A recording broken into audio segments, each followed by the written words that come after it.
Sebelum kita memulai talk show pada pagi hari ini, kami ucapkan terima kasih atas kehadiran Ketua KPK dan juga Wakil Ketua KPK, serta Dewan Pengawas beserta para tamu undangan yang telah mendukung pelaksanaan talk show Ramadan Anti Korupsi ini. Hari ini kita kedatangan narasumber yang luar biasa dan sangat kompeten di bidangnya. Yang pertama ada Bapak Profesor Dr. Nasaruddin Umar MA selaku Menteri Agama Republik Indonesia serta Imam Besar Masjid Istiqlal Jakarta. Selamat datang Bapak. Bagaimana kabarnya Pak? Alhamdulillah. Senang sekali bisa berjumpa teman-teman di sini. Terima kasih Bapak.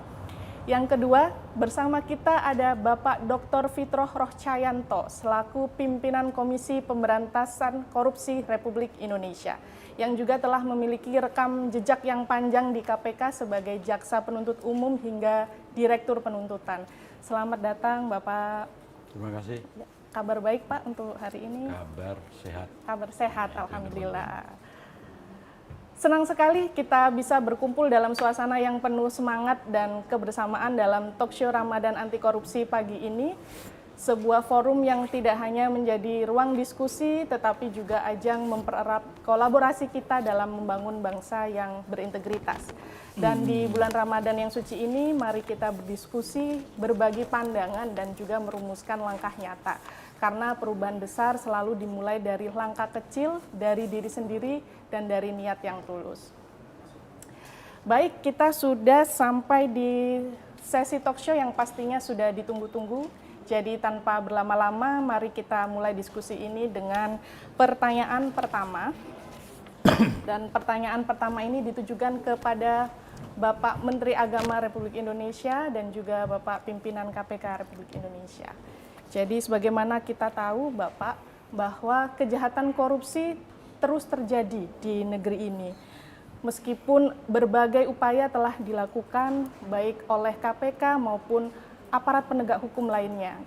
Dan bagaimana pandangan Bapak mengenai fenomena kejahatan korupsi ini? Dan dari Bapak Menteri dapat menjelaskan dari perspektif agama Islam dan juga Bapak pimpinan KPK bisa menjelaskan dalam perspektif KPK. Gitu. Dipersilakan terlebih dahulu. Ya. Baik, pertama-tama saya ucapkan dulu Assalamualaikum warahmatullahi wabarakatuh. Selamat pagi kepada para pemirsa semuanya ya.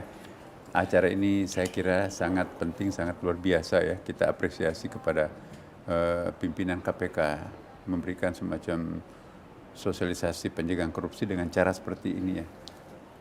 Dari perspektif kami, saya ingin menegaskan bahwa dosa yang pertama dilakukan anak manusia di permukaan bumi ini adalah korupsi. Kita ingat siapa Qabil.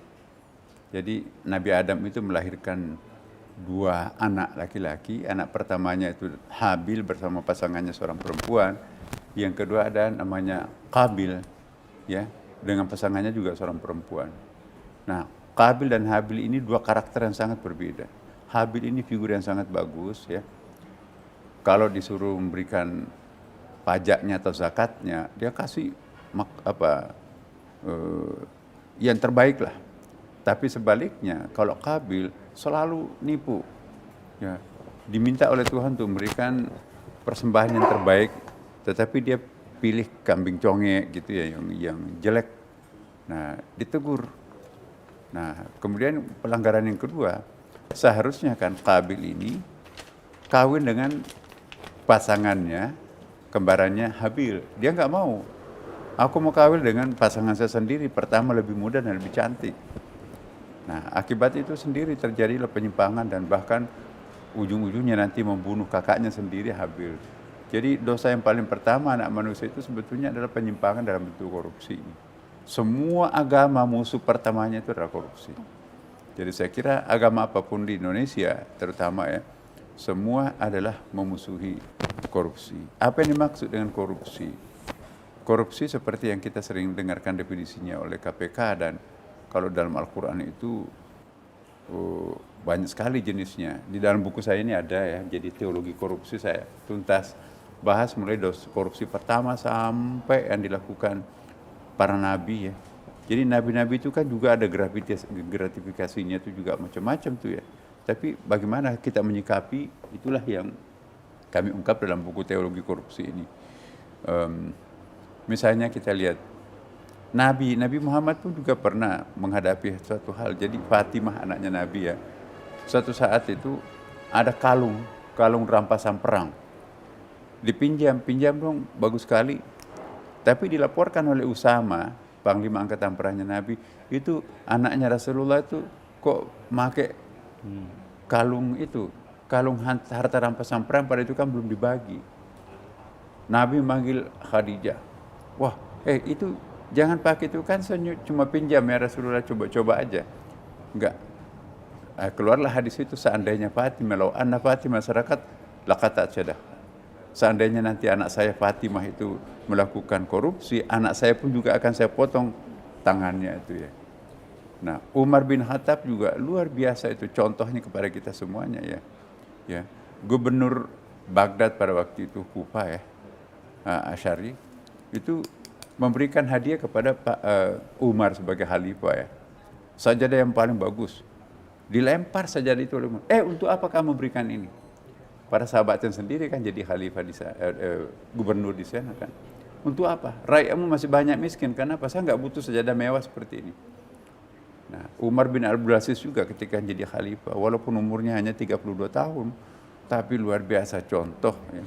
Anaknya datang ya dengan kepentingan pribadi di kantornya. Begitu datang, lampunya dimatiin. Ayah, kenapa dimatikan lampunya? Enggak, lampu ini adalah dibiayai oleh negara. Ini kan urusan pribadi kita. Ini jangan pakai minyak negara untuk membicarakan urusan-urusan pribadi. Nah, jadi saya ingat betul itu hadis ini dan riwayat ini pada masa Nabi. Ya, saya bayangkan kalau kita menggunakan rumah jabatan ya.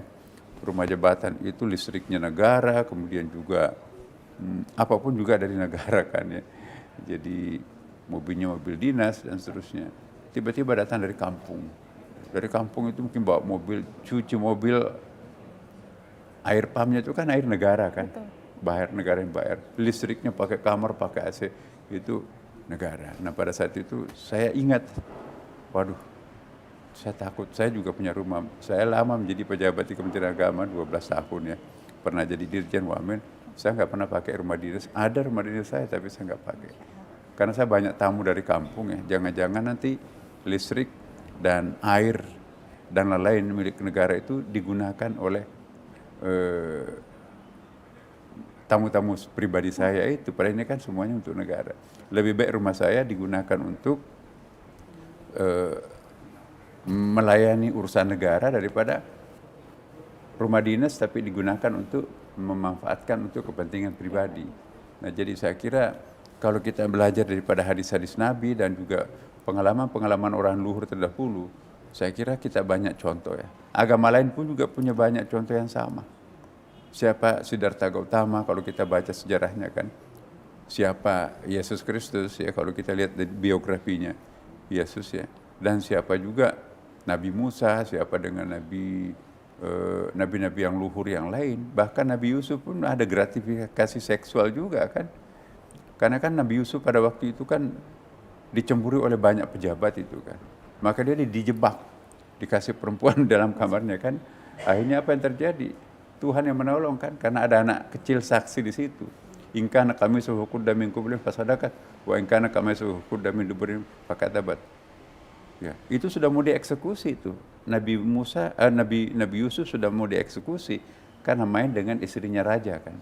Tiba-tiba anak kecil yang baru lahir teriak. Kalau bajunya itu koyak bagian depan, maka yang salah adalah Nabi Yusuf. Tapi kalau yang robek, kojak itu adalah bagian belakangnya, yang salah adalah perempuan bangsawan itu. Nah setelah dilihat, ternyata yang robek itu adalah bagian belakangnya. Dengan demikian, yang salah adalah istri pembesar. Selamatlah Nabi Yusuf. Jadi ini juga aksioma yang harus kita pegang. Jangan takut menegakkan kebenaran. Sefitnahan, sebesar apapun fitnahan seseorang itu, kalau tidak terbukti, insya Allah Tuhan akan menolong dengan cara apapun. Dan seperti tadi ada keajaiban. Inilah yang kita lihat dalam kisah-kisah Nabi Yusuf semua ada di sini ya, kasus-kasus korupsi yang menyelamatkan seorang orang jujur, dan juga kasus-kasus tertentu juga yang pura-pura jadi malaikat padahal isinya iblis ya kan. Hati-hati. Kadang-kadang iblis itu pintar menggunakan jubah malaikat ya kan. Nah, jadi hati-hati di sini. Saya kira KPK sudah cukup banyak perbendaharaan fakta bagaimana pintarnya orang merekayasa keadaan untuk bisa selamat. Nah, tapi sekali lagi saya juga tegaskan, kita nggak boleh menembak orang yang tidak berdosa. Hanya karena ada kecemburuan sosial, entah kecemburuan politik, lantas kita menembak orang seolah-olah orang itu adalah melakukan korupsi, padahal tidak. Maka itu sama dosanya dengan korupsi itu sendiri. Terima kasih. Baik, luar biasa Prof. Nasaruddin. Jadi memang korupsi ini sudah dilakukan sejak zaman anak Adam, Prof. Jadi dan kita bisa mendapatkan suri tauladan dari para nabi dan juga Prof. Nasaruddin bahwa sangat berhati-hati dalam membedakan mana yang harta pribadi maupun mana yang memang milik negara. Begitu. Terima kasih Prof. Nasaruddin. Dan juga Pak Fitro, dipersilahkan untuk kesempatannya. Baik, terima kasih. Saya menyambung apa yang disampaikan Pak Menteri Agama, bahwa korupsi itu di sisi agama kan luar biasa. Sesungguhnya sama, negara kita itu menempatkan tindak pidana korupsi itu kejahatan yang luar biasa.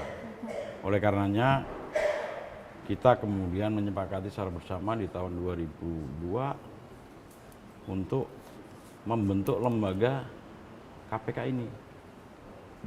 Karena luar biasa, kenapa? Karena kejahatan korupsi itu tidak hanya merugikan pribadi,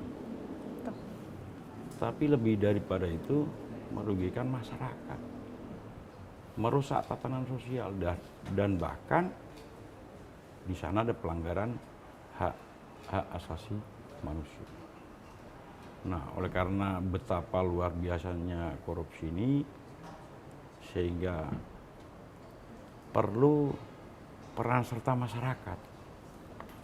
Dan yang penting menurut saya justru bagaimana ada kesadaran bersama dari seluruh elemen masyarakat. Dari mulai rakyat hingga pejabat semuanya. Oleh karena KPK kemudian ada 3 konsep trisula. Ada pendidikan masyarakat tentang korupsi, tentang anti korupsi. Ini lebih membangun ke pribadi, membangun kesadaran bahwa dampak korupsi ini luar biasa. Bukan hanya dilarang agama ini. Kalau dosa makan babi haram misalnya, itu kan hanya merugikan diri sendiri, Pak. Tapi kalau dosa karena korupsi, ini sama-sama haram ini.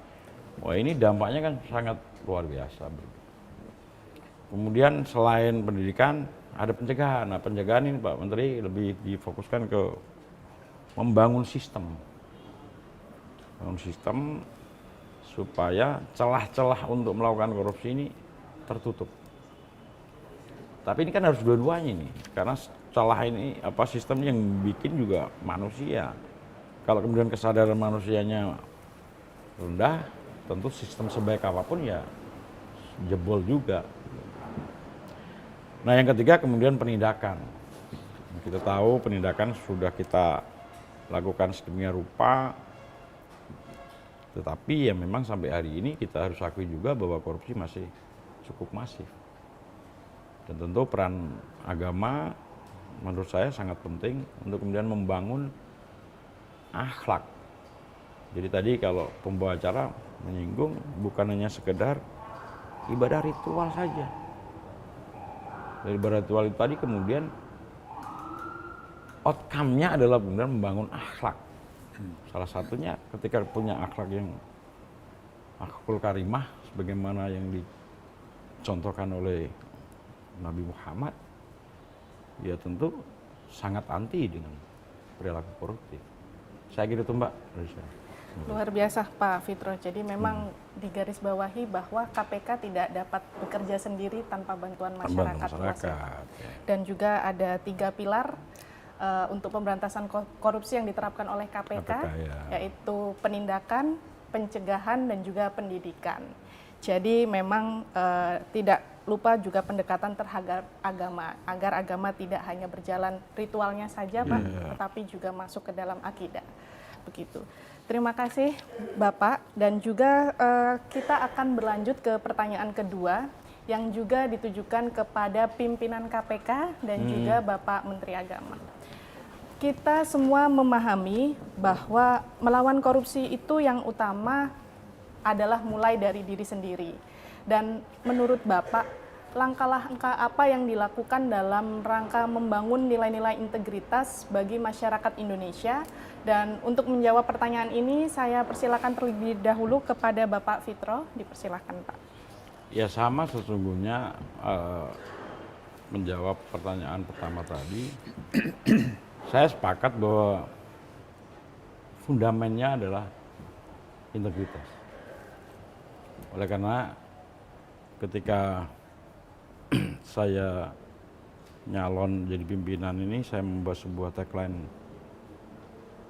kata yang cukup familiar, yaitu idola. Nah, idola itu kalau saya gambarkan disusun dalam bentuk piramid, fundamennya adalah I. Apa itu? Integritas. Gitu. Jadi lembaga apapun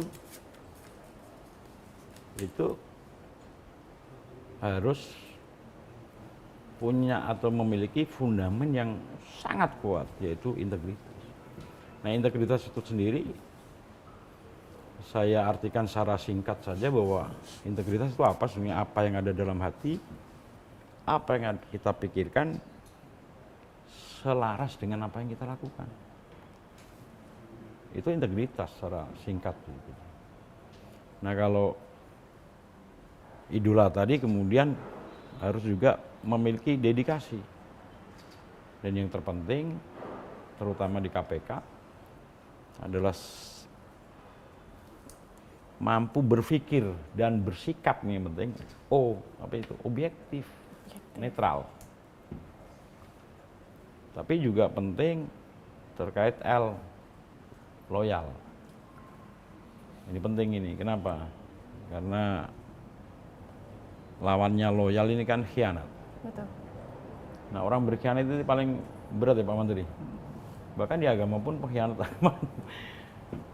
Dan ketika kemudian punya integritas, memiliki dedikasi yang kuat, kemudian objektivitas dan loyalitas, tentu puncaknya adalah mampu mewujudkan satu kata tadi, adil. Adil. Untuk siapa? Ya untuk masyarakat. Karena kan tujuan bernegara ini sesungguhnya tujuan utamanya adalah menciptakan keadilan bagi masyarakat, kesejahteraan masyarakat. Saya kira itu.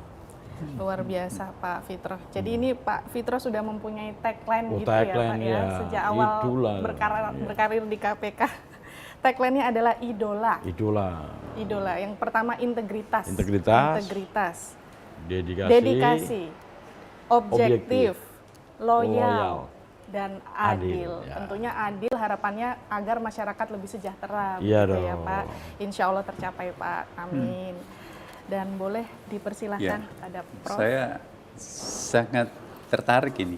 Siapa? Idola itu ya. Idola Pak ya. Nah, giliran saya sekarang akan berikan ayatisasi terhadap idola ini kan, Pak. Jadi integritas itu merupakan suatu kewajiban agama itu kan.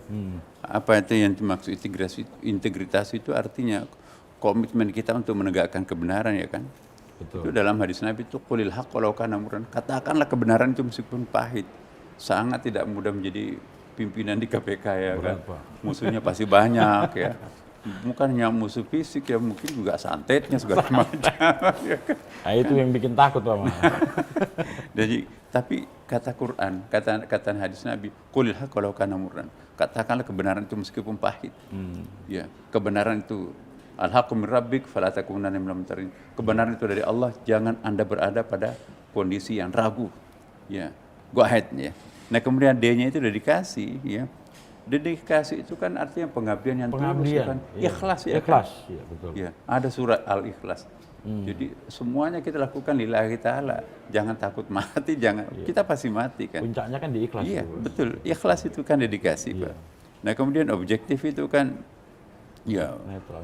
objektivitas itu ya luar biasa itu. Objektivitas itu tadi itu kulil haqqa walau kana murran. Pahit sih memang, tapi harus dikatakan. Itu objektivitasnya itu. Jangan sampai kita mengada-ada atau memfitnah. Iya, memfitnah. Memfitnah. Al-fitnah itu asyadu minal qatl. Fitnah itu lebih dahsyat daripada membunuh. Kalau kita membunuh orang, satu korban, Pak. Tapi kalau kita memfitnah orang, satu alma mater, Tercoreng. satu kampung, Iya, jadi korban. satu marga, semuanya tercoreng. Maka itu dikatakan dalam Quran, fitnah lebih dahsyat daripada kematian. Nah, kemudian juga loyal, Pak. Loyal, ya. Loyal itu kan ada ayatnya kan, atiullah wa atiur rasul walil amri minkum. Ya, ikutilah komitmen-komitmen dari Allah ya dan Rasulnya serta pemerintah kalian. Pemerintah, ya. Ya pemerintah. Walil amri itu kan tentu Indonesia apalagi kan kita kan trias politika ini kan. Betul. Bukan kerajaan tapi undang-undang yang berkuasa di Indonesia kan. Jadi adil. Wow, itu Waduh, apalagi. puncaknya. Innallaha ya'muru bil adil.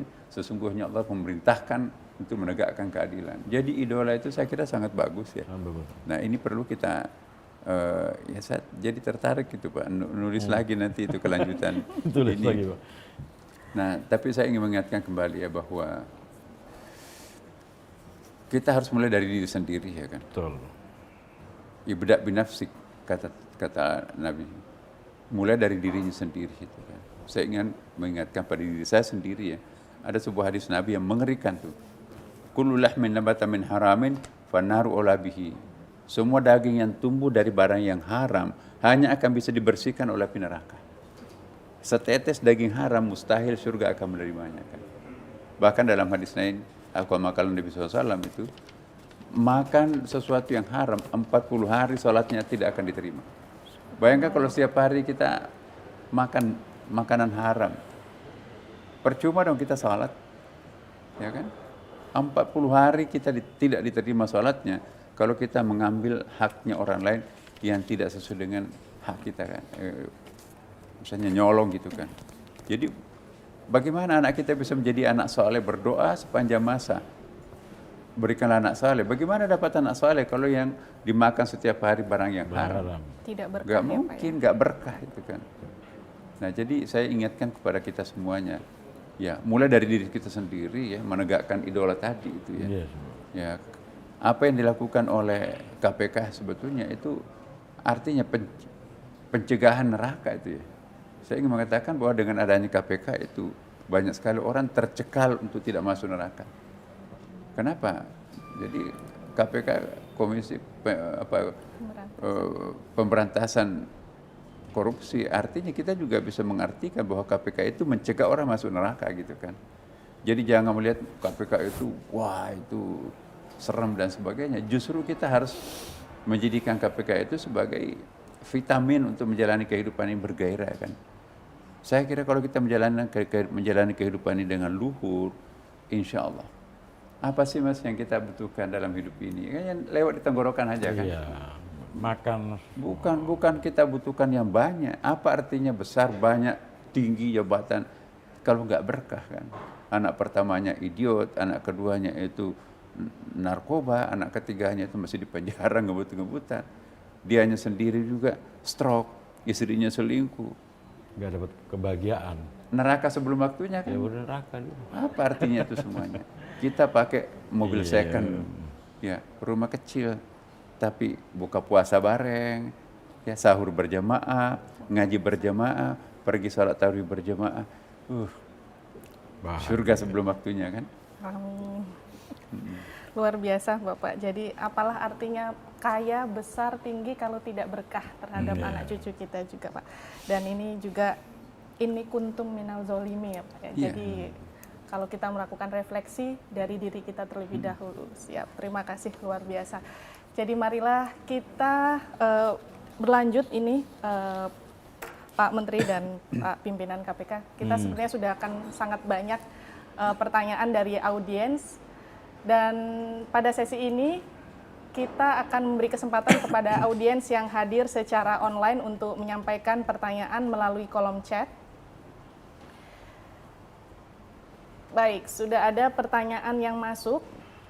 Pertanyaan pertama dari Afan, Makassar, Bapak. Iya. Dari Afan yang ditujukan kepada pimpinan KPK, Bapak Fitro.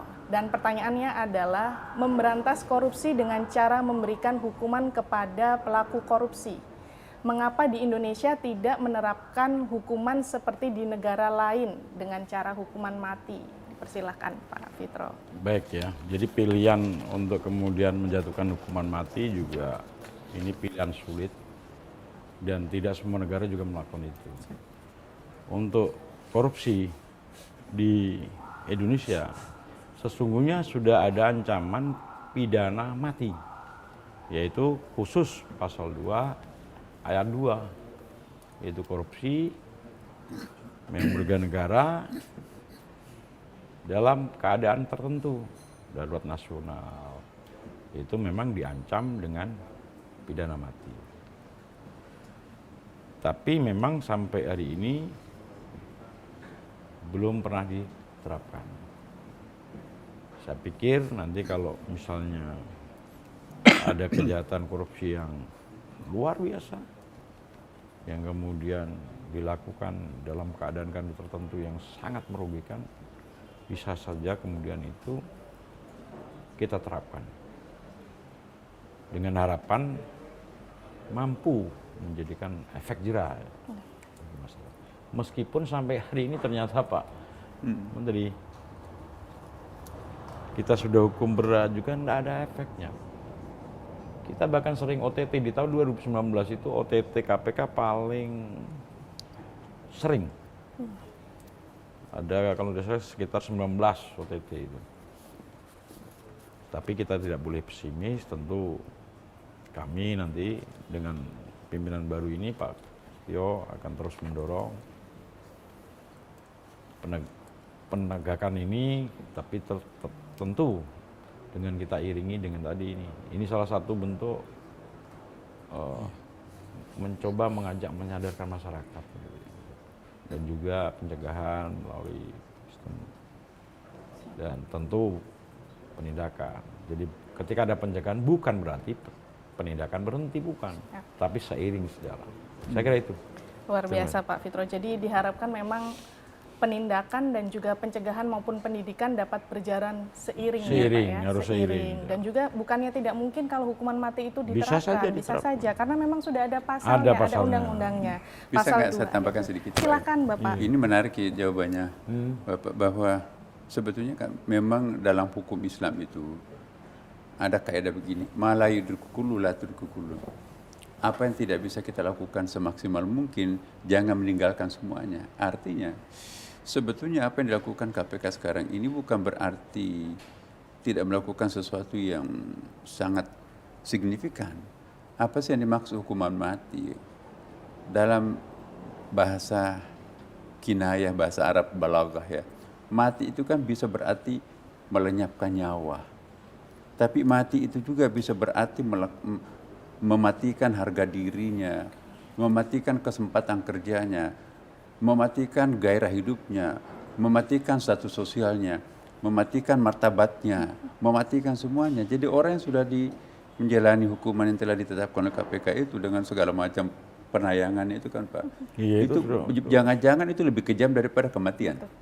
Karena kalau orang mati kan udah selesai, nggak ada rasa malu lagi kan. Tapi kalau ini ditayangkan berkali-kali lagi kan, jangan-jangan kalau disuruh orang milih, mana disuruh pilih? Ditayangkan seperti itu atau ditembak?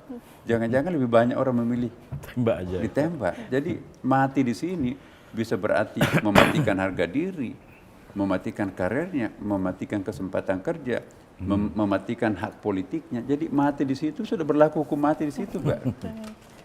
Luar biasa Pak Menteri. Jadi kami mendapat perspektif yang baru di sini bahwa marilah kita mungkin mencoba berpikir bahwa hukuman mati itu tidak hanya lenyap nyawanya Pak ya, tapi juga kita bisa mematikan dalam arti status sosialnya lenyap, martabatnya lenyap, hak berpolitiknya lenyap, seperti itu ya Pak Menteri. Terima kasih Bapak. Baik, kita lanjut ke pertanyaan di sesi ketiga. Oke, di sesi kedua ternyata masih ada pertanyaan lagi Baik, terima kasih kepada Bapak Wildan di Banyuwangi. Jadi pertanyaannya ditujukan kepada Bapak Menteri Agama, Prof. Nasaruddin. Duet pemberantasan korupsi idaman, KPK dan Menteri Agama. Terima kasih. Apa bisa kolaborasi ini berkelanjutan dalam pemberantasan korupsi? Dari Pak Menteri Agama, bagaimana kalau semua masjid, semua gereja, semua rumah ibadah juga didukung menyuarakan pemberantasan korupsi? Jadi gerakannya serentak, tidak terpisah-pisah. Wassalamualaikum. Gitu. Iya, saya sangat setuju ya dengan itu semuanya ya. Pokoknya bahasa agama itu diperlukan di dalam perubahan etika ya. Saya ingat sosiolog agama mengatakan begini, Max Weber ya. Tidak mungkin kita bisa merubah suatu perilaku masyarakat tanpa merubah sistem etika masyarakat itu kan. Tidak mungkin kita bisa merubah sistem etika tanpa merubah sistem teologi masyarakat itu kan. Jadi memang harus berakar dari teologi. Teologi itu kan artinya bahasa agama kan. Contoh ya, salah satu krisis yang kita hadapi sekarang adalah lingkungan hidup. Kalau kita hanya menggunakan bahasa birokrasi, larangannya begini, dendanya segini, ini nggak akan pernah banyak manfaatnya. Tapi begitu kita mengharamkan, dosa loh kalau Anda membakar pohon, ya. Dosa loh kalau Anda membuang sampah di sungai. Dosa loh kalau Anda membuat, ada hadisnya kan? La yubalu fil ma'i jari, la yubalu fil ma'i rakid. Jangan membuang sampah di sungai, jangan membuang kotoran di air tergenang.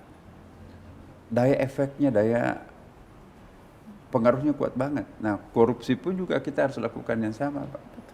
Jadi bagaimana membahas agamakan ini pencegahan terhadap korupsi. Jadi kalau hanya asariku pakai tawadiyah itu sudah sering kita dengar. Tetapi mungkin perlu digaungkan lagi melalui bahasa agama. Agama apapun agama kita, rumah ibadah apapun juga rumah ibadah itu yang sering kita kunjungi. Kita pasang spanduk di situ. Ya, bagaimana mendramatisasi bahwa orang yang korupsi itu melakukan kejahatan kemanusiaan. Kejahatan kemanusiaan sangat besar. Kenapa memang seperti yang dikatakan tadi, bahwa kalau kita korupsi individu ya kan, ngambil motornya orang, ya satu orang yang rugi. Tapi kalau korupsi misalnya pajak, bagaimana tuh? Taubatnya orang itu kan berkaitan Imam Al-Ghazali itu, salah satu persyaratan taubat itu kembalikan barang-barang orang yang pernah kita ambil. Kalau 280 juta umat manusia Indonesia ini pembayar pajak, apa kita mungkin mengembalikan satu persatu uang yang kita korupsi dari uang rakyat itu kan?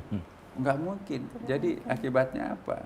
Nerakanya lebih jahanam daripada pencurian biasa. Iya, betul. Ya, siap, baik. Saya rasa juga Pak Wildan di Banyuwangi sangat tercerahkan dengan jawaban dari Bapak Menteri bahwa memang pencegahan korupsi ini bisa diambil pendekatan dari sisi spiritual ya, Bapak ya. Baik. Dan kita kembali lagi menuju sesi diskusi dan pertanyaan yang ketiga lagi-lagi ditujukan memang kepada Bapak Menteri dan Bapak Pimpinan KPK.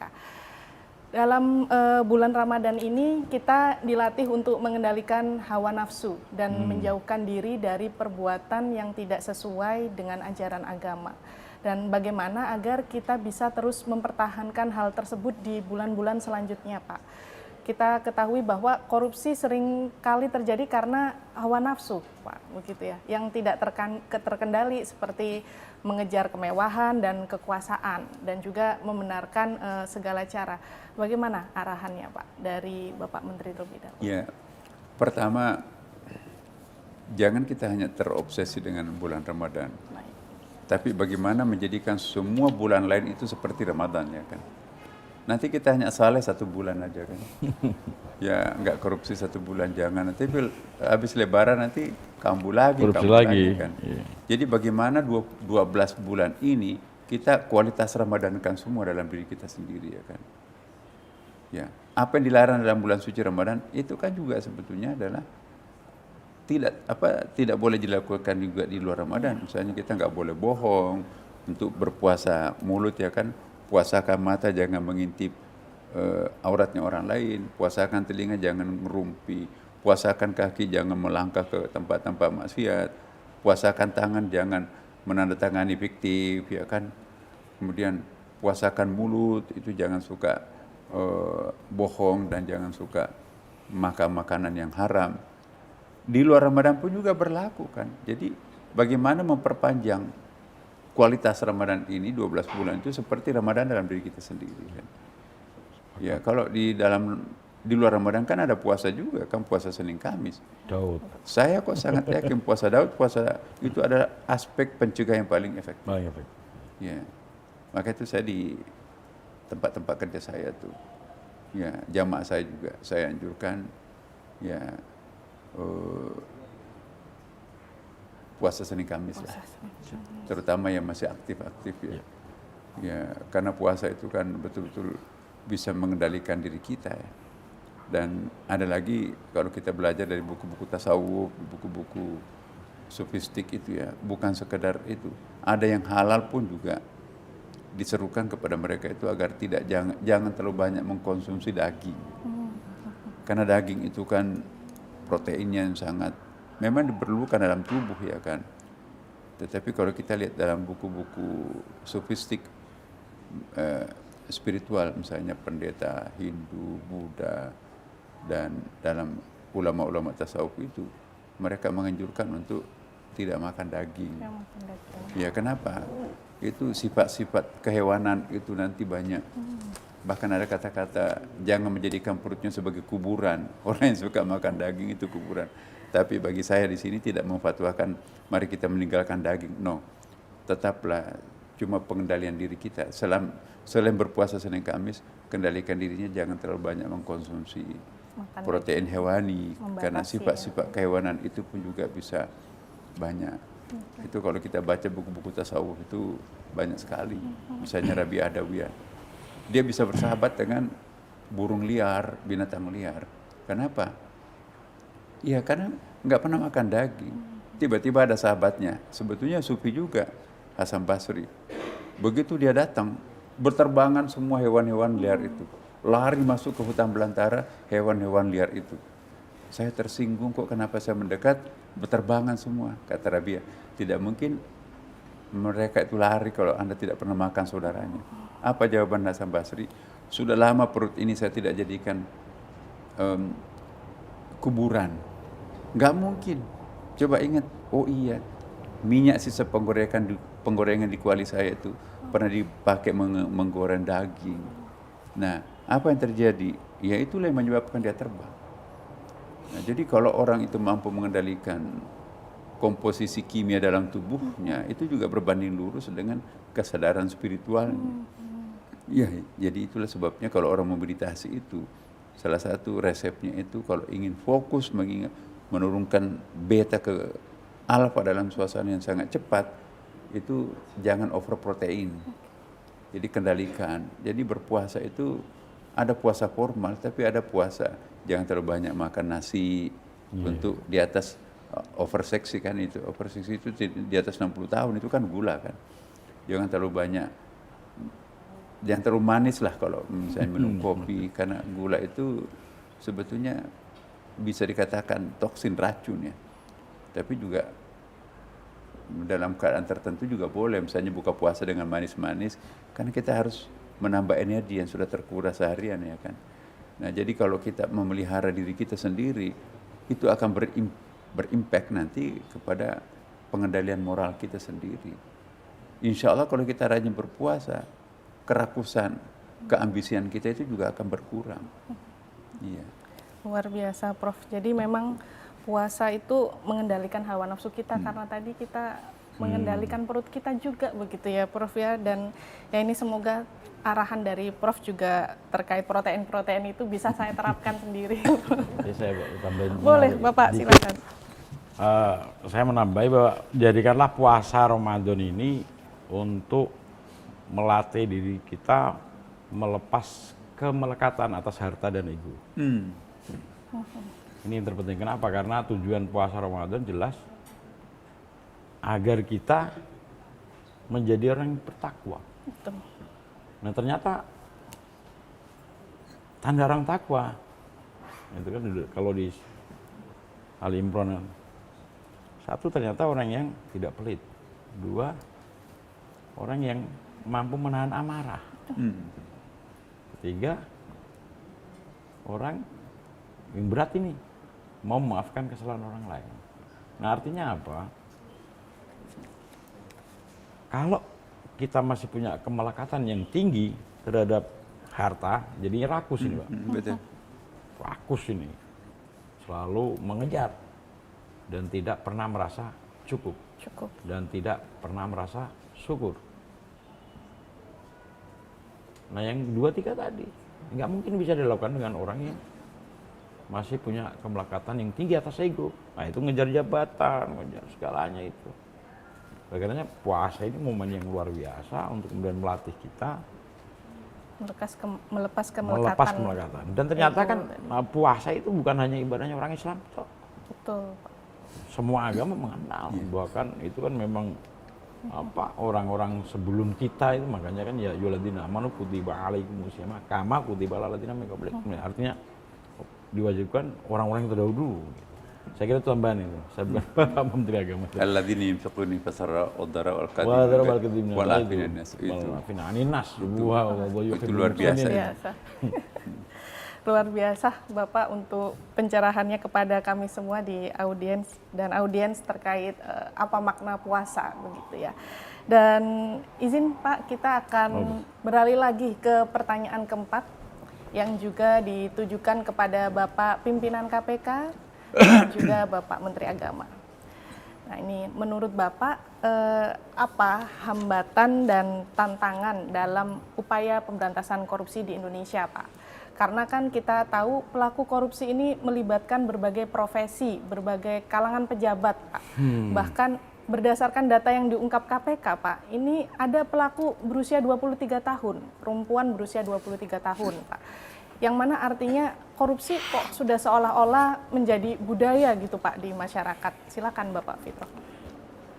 Ya kalau budaya sebenarnya enggak sih, tapi bahwa tingkat kesadaran yang masih sangat rendah. Nah kalau bicara kesadaran tentu bukan hanya kesadaran masyarakat, tetapi yang terpenting adalah kesadaran penegak hukumnya. Baik. Memberikan teladan tadi harus. Kalau kemudian ada ibarat kan tukang sapu tapi sapunya nggak bersih. Nah ini juga repot. Jadi itu salah satu hambatan terbesar adalah rendahnya kesadaran. Jadi kesadaran penegak hukumnya dan juga kesadaran masyarakat secara umum.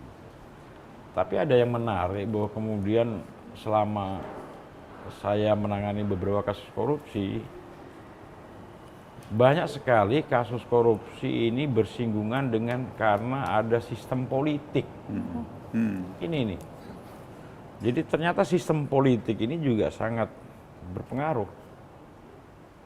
Kenapa demikian? Coba kita perhatikan. Untuk menjadi pejabat publik, mulai dari kepala daerah, Betul. wali kota, gubernur, bahkan di level nasional. Menjadi anggota DPR di daerah, sampai di level pusat. Semua itu pakai modal. Nah kebanyakan ada yang modalin. Pertanyaannya pasti ada kompensasi untuk itu. Apa? Ya proyek. Nah inilah yang sering terjadi. Oleh karenanya kan KPK juga dari dulu pernah sudah ada beberapa kajian untuk kemudian mendorong pemerintah memberikan dana politik. Nah ini barangkali akan kita terus dorong untuk ada pendanaan politik yang masuk akal. Sehingga untuk menjadi pejabat publik tertentu tidak harus mengeluarkan uang besar. Barangkali ini juga pengaruh besar terjadinya korupsi. Selain itu juga substansi hukum juga perlu, termasuk tadi perlu kita pikirkan karena korupsi begitu masif, perlu kita pikirkan dan pertimbangkan lagi materi-materi hukum ini, termasuk ancaman-ancaman pidana ini, apakah perlu dinaikin lebih tinggi ini? Gitu. Apakah hukuman mati tidak hanya dilakukan dalam keadaan tertentu, tapi dengan nilai kerugian misalnya 500 triliun ke atas misalnya, bisa jadi ini. Ya, ini kan sepanjang kemudian ada kemauan bersama, saya pikir bisa itu. Baik. Saya kira itu sih Iya. pengaruh. Boleh, luar biasa Pak Fitro. Jadi memang sepakat ya Pak bahwa korupsi itu bukan budaya ya Pak ya, karena budaya itu kan yang baik-baik begitu ya Pak ya. Sementara kan korupsi bukan Ini kesadaran baik, jelek ya, gitu ya Pak ya. Dan ini tadi juga menggarisbawahi dari Pak Fitro bahwa pembenahan terkait pemberantasan korupsi juga perlu mengencourage pendaraan politik yang lebih baik begitu ya Pak ya, salah satu caranya. Dan juga kita tingkatkan kesadaran dari penegak hukum dan juga kepada masyarakat begitu. Dan mungkin yang terakhir kita berlanjut, boleh? Nah, Bapak, Iya. Pak Profesor, boleh silakan untuk Iya. menambahkan. Saya ingin mengelaborasi tadi yang sampaikan bahwa di samping itu menaikkan sanksi hukuman, ada satu hal Mas, mungkin KPK perlu kita duduk bersama lebih khusus ya, filosofi keilmuan kita ya, epistemologi keilmuan kita itu juga ada masalah di Indonesia Mas, di negara ketiga, misalnya di Barat ya. Saya memberikan satu contoh ya, kita tuh di sini belajar matematik itu just hanya untuk lulus ujian gitu kan. Di Barat ya, anak saya sekolah di waktu masih di Amerika ya, kita di TKSD belajar matematika itu ada filosofinya, bukan hanya berhitung gitu ya. Misalnya 2 tambah 2 sama dengan 4. Logika itu kan dipicu untuk berpikir lurus ya kan. Nggak boleh 2 tambah 2 sama dengan 6. Jadi filosofi matematika itu juga memberikan indoktrinasi terhadap diri kita, itu harus berpikir logik. Nah tetapi kalau nanti sudah terbiasa dalam masyarakat kita itu 2 tambah 2 bisa 6, bisa 10, bisa segala macam, itu sebetulnya filosofi matematikanya nggak ada. Jadi ada nggak efek pengajaran matematika itu dengan cara berpikir lurus terhadap anak kita? Saya analisis anak saya sendiri. Kami baru for good dari Amerika. Jam 12 malam di suatu tempat itu, lampu merah dari Tanjung Priok saya. Nggak ada polisi, hujan, lampu merah. Ya saya bawa mobil. Nah, saya gas Mas. Loncat anak saya itu secara refleks, Papa itu nggak boleh Pak. Ya, ini lampu merah. Loh. Oh, cara berpikir anak itu kan logis. Nah kalau sudah terbiasa anak kita itu berpikir 2 tambah 2 tidak mesti harus 4, itu juga bisa menyebabkan penyimpangan, korupsi dan sebagainya. Mengapa kita lihat ya, Ini 10 besar negara paling bahagia di dunia itu terdapat di Skandinavia kan, kecuali di Israel nomor 5 kan. Baik. Nah filosofinya apa? Itu karena keluhuran berpikirnya. Saya tidak pernah berkorupsi. Kenapa harus korupsi? Karena semua difasilitasi, kesehatan gratis kok. Anak-anak sudah gratis itu di Skandinavia itu. Alasannya mereka itu kenapa nggak ada korupsi di tempat ini? Sedikit sekali korupsinya. Padahal mereka itu tidak beragama. Iya, di Finlandia juga. Iya Finland. Karena mereka belajar ilmu eksakta, pikirannya pun juga eksakta. 2 tambah 2 harus 4, nggak boleh tidak. Nah kalau masyarakat kita juga ini budayanya pakai EU dan akhirnya kalah logika itu daripada sebuah kebiasaan-kebiasaan yang tidak mendidik menurut hemat saya. Coba kita lihat wawancara anak kita itu, nggak lurus logikanya tuh. Mahasiswa kalau diwawancarai pun juga masih mau kemana ini, cara membuat konsepnya nggak lurus gitu kan. Subordinate itu nggak jelas. Baik. Padahal kita kan membuat konsep itu di tengah-tengah antara subordinate dan subordinate. Jadi logika, sistem logik kita dalam masyarakat ini, dalam dunia akademik kita, pembelajaran kita itu juga harus konsisten. Jangan hanya mengajarkan matematik, tapi filosofi di balik matematika itu juga harus dipraktekkan dalam kehidupan sosial ya kan. Ya seperti tadi contohnya itu. Agama pun juga sama ya. Jangan kita hanya hafal ayatnya, hafal Qur'annya, hafal semuanya, tekniknya menghafal. Ya hafal Quran, ya, tapi perilakunya kok tetap juga. Itu yang Iya. dibangun terus. Iya, santrinya juga banyak kan penyimpangan macam-macam, penyimpangan seksual. Saya kira ini banyak hal yang perlu kita bicarakan, Pak. Kan satu hal yang perlu juga saya ingin garis bawahi di sini, gratifikasi seksual, Mas. Ini sistem hukum kita itu bagaimana menjeratnya. Isyarat-isyarat dalam Al-Quran itu banyak sekali loh. Korupsi terjadi dengan cara melakukan gratifikasi seksual. Ada lagi gratifikasi spiritual. Apa yang dimaksud gratifikasi? Ada di sini ini. Iya, iya. Ya, misalnya saya kasih wirid. Ada contohnya kan? Abi Hurairah itu pernah disogok dengan wirid oleh iblis. Ada hadis sahih itu ya. Malam pertama ada maling, tangkap. Saya mati kelaparan kalau enggak. Ya, pokoknya malam ketiga. Ya. Datang lagi 3 kali maling ini datang mau mencuri kas negara di Baitul Malnya Nabi Muhammad ya kan. Mana iblis? Mana itu? Mana malingnya? Kamu nggak tangkap? Saya tidak jadi tangkap ya Rasulullah. Kenapa? Saya diajari wirid. Kalau kamu baca ayat kursi, setan akan lari terbirit-birit sampai ujung langit. Jadi ini bukan pencuri biasa, ini betul-betul terdesak sehingga mau mencuri. Kata Nabi, itu tahu nggak yang 3 malam berturut-turut kamu tangkap? Itu iblis. Marah Abi Hurairah. Kalau saya tahu itu iblis, saya akan bunuh pada malam itu juga. Jadi hati-hati Bapak Ibu para pemirsa dimanapun juga berada ya. Gratifikasi itu juga bisa dalam bentuk spiritual. Disogok wirid, tapi menghalalkan segala cara juga itu kan. Nah, hati-hati. Banyak cara untuk melakukan penyimpangan dalam masyarakat. Nah, hati-hati di sini. Baik, terima kasih Profesor, luar biasa sekali bahwa banyak arahan dari Profesor yang juga bisa kita internalisasi di dalam kehidupan kita sehari-hari. Dipersilahkan kepada Oke, baik, kita kembali ke diskusi yang terakhir, Bapak. Jadi ini adalah pertanyaan kelima untuk Profesor dan juga untuk Pak Fitro. Dalam konteks tindak pidana korupsi, kita dilarang menerima pemberian yang berhubungan dengan jabatan kita. Tadi sempat dibahas oleh Profesor ya.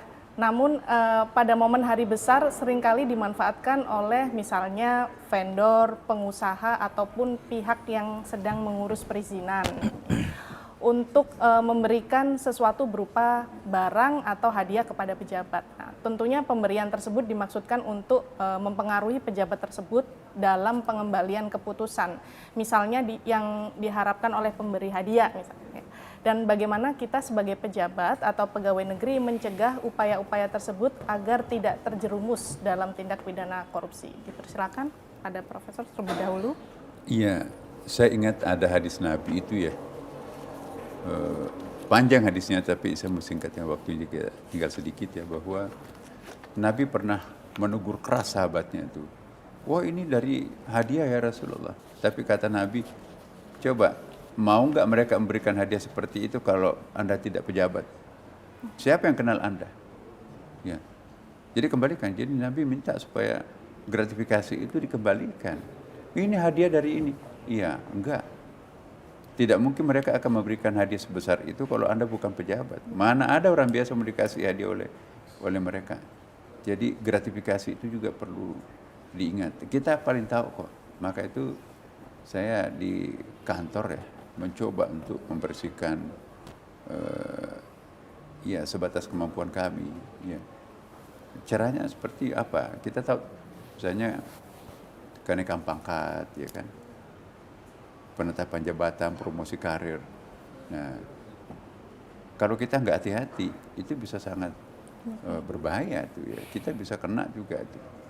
Nah, misalnya saya narasumber, narasumber itu kan mestinya harus bayar, misalnya hanya angkanya 2, sekian juta ya. Tapi dikasih 10, masa menteri dikasih 2,5 juta? Ya udah, tak kembalikan.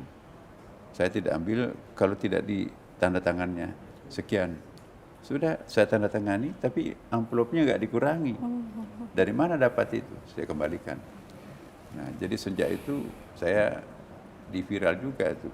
Jangan pernah memberikan sesuatu yang bukan haknya menteri. Nah, ada gratifikasi. Saya banyak tahu karena saya sering diskusi dengan teman-teman di sini kan. Baru 3 hari dilantik, saya dengan tim kami Eselon 1 datang ke KPK. Berikanlah kami arahan.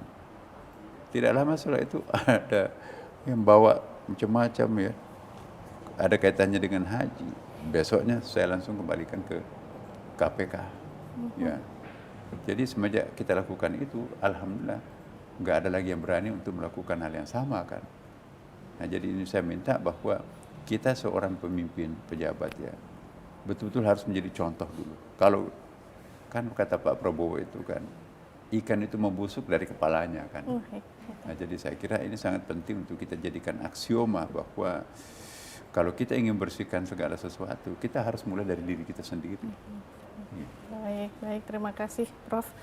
Boleh dilanjut oleh Pak Fitro. Ya intinya tadi yang udah kita bahas, bagaimana kalau kemudian supaya kita jauh dari perilaku koruptif ya harus punya kesadaran, termasuk ketika menjadi pejabat.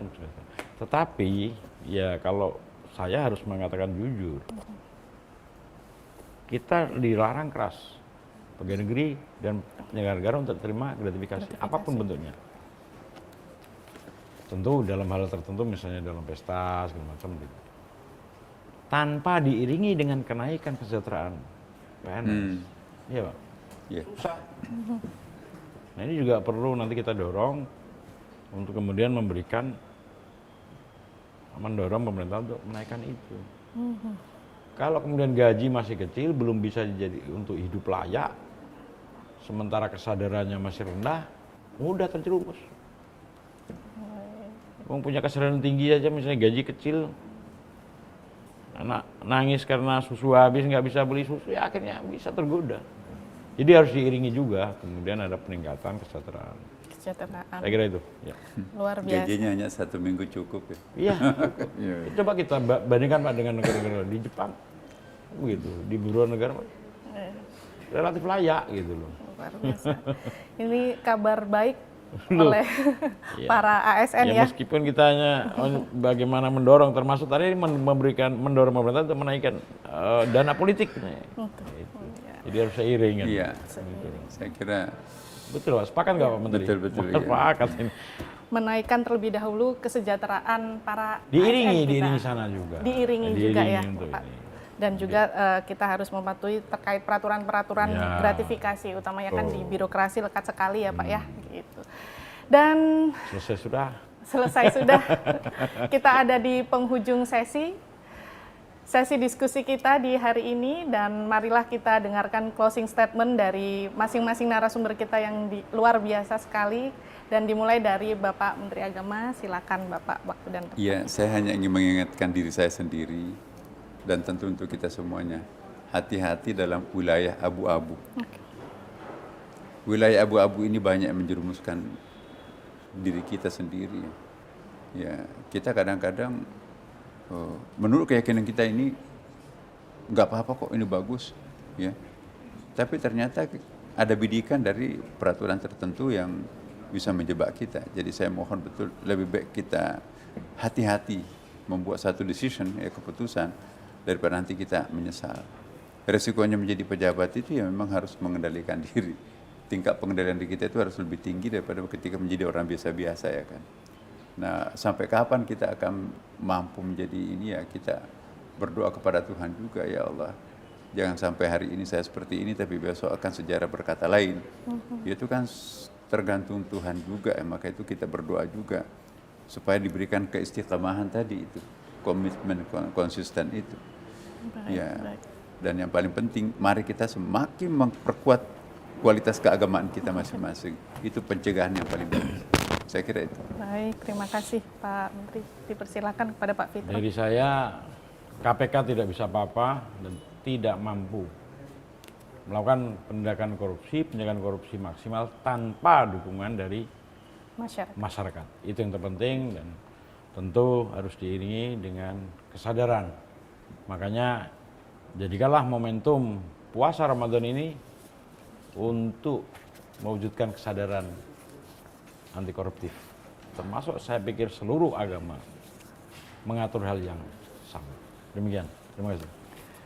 Baik, terima kasih kepada para narasumber kita yang luar biasa sekali di sesi diskusi kita di hari ini. Dan terima kasih juga kami ucapkan kepada para audiens yang telah berpartisipasi aktif untuk menanyakan hal-hal terkait korupsi dan pencegahannya di dalam diskusi kita di pagi hari ini. Dan sebelum kita menutup acara ini, izinkan saya menyampaikan sedikit pantun, Pak. Jadi di KPK, utamanya di direktorat kami, Pak, itu berdekatan dengan pantun. Jalan-jalan ke pasar Minggu. Cakep. Jangan lupa beli pepaya. Kalau kita jujur dan bersikap teguh, Indonesia akan sejahtera dan bahagia. Terima kasih semuanya, dan sebelum pengumuman pemenang merchandise, kita akan melaksanakan sesi penyerahan cindramata oleh Ketua KPK kepada Bapak Menteri Agama Republik Indonesia. Dengan hormat kami persilakan kepada Bapak Setio Budianto untuk dapat menyerahkan cindramata kepada Pak Menteri. Silakan Bapak. Monggo, Pak Menteri. Pak.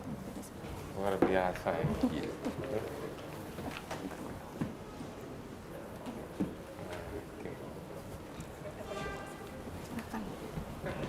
Terima kasih. Pak Fitro, silakan. Iya. Pak Fitro maju. Oh, siap. Pak Fitro.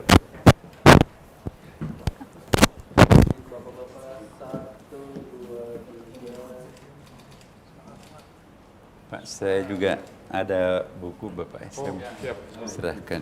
Ini Wah, ini bukunya. teologi korupsi. Langsung Penulis habis, ya? Pak. Ya. Ya, saya sendiri nulis. Cukup, Terima kasih, Pak. Bro, terima kasih Baik, banyak Pak. sudah berkenan Iya. hadir. Terima kasih. Pak Fitro. Iya. Siap. Terima kasih, Pak. Pokoknya idola. Idola. Bagus. Adiknya, Bro. Itu perlu ayatisasi idola itu. Oh, bisa itu kita kolaborasi itu, Bro. Iya. Nyambung tadi. Itu bisa jadi buku itu.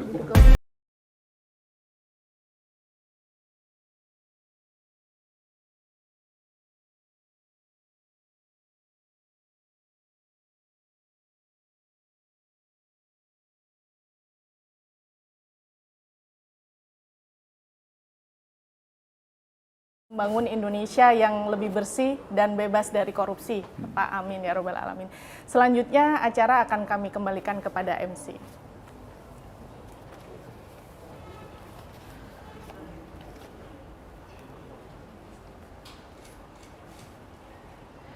Terima kasih kepada para Sudah. narasumber yang sangat luar biasa yang telah memberikan ilmu dan wawasannya kepada kita pada hari ini.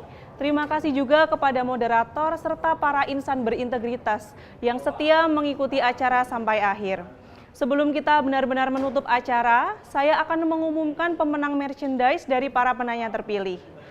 Untuk para penanya terpilih yang jawabannya tadi sudah diberikan, bisa melakukan konfirmasi melalui WhatsApp Direktorat Pembinaan Peran Serta Masyarakat di nomor 085 220 286 677 atau dapat mengirimkan pesan ke Instagram @permas.aksi. Saya ulangi sekali lagi, untuk para penanya terpilih yang tadi telah mendapatkan jawaban dari pertanyaannya, dapat mengirimkan konfirmasi ke WhatsApp Direktorat Pembinaan Peran Serta Masyarakat KPK di nomor 085 220 286 677 atau dapat mengirim pesan ke Instagram @permas.aksi. Alhamdulillah kita sudah sampai di penghujung acara talk show Ramadan anti korupsi pada hari ini. Semoga apa yang kita bahas hari ini bisa menjadi motivasi sekaligus inspirasi bagi kita semua, dan semoga kita dapat menjadi agen perubahan untuk mewujudkan Indonesia yang bebas dan bersih dari korupsi. Akhirul kalam, wabillahi taufik wal hidayah. Wassalamualaikum warahmatullahi wabarakatuh.